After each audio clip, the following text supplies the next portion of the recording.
kutokana na ukuaji wa mziki wa Singeli kila siku unaongezeka, kila siku unazidi kufika kimataifa zaidi. Hivi unafahamu Baraza la Sanaa Tanzania BASATA limetangaza vipengele ambavyo vinawaniwa na wasanii wa mziki wa Singeli, yani vipengele ambavyo wasanii wa Singeli wanapambania.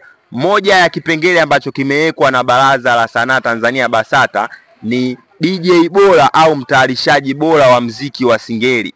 Yani mtayarishaji bora au DJ bora, wewe unadhani hapo ni nani? Na kipengele cha pili amewekwa msanii bora wa mziki wa Singeli. Wewe unadhani msanii wako bora wa mwaka huu wa mziki wa Singeli nani?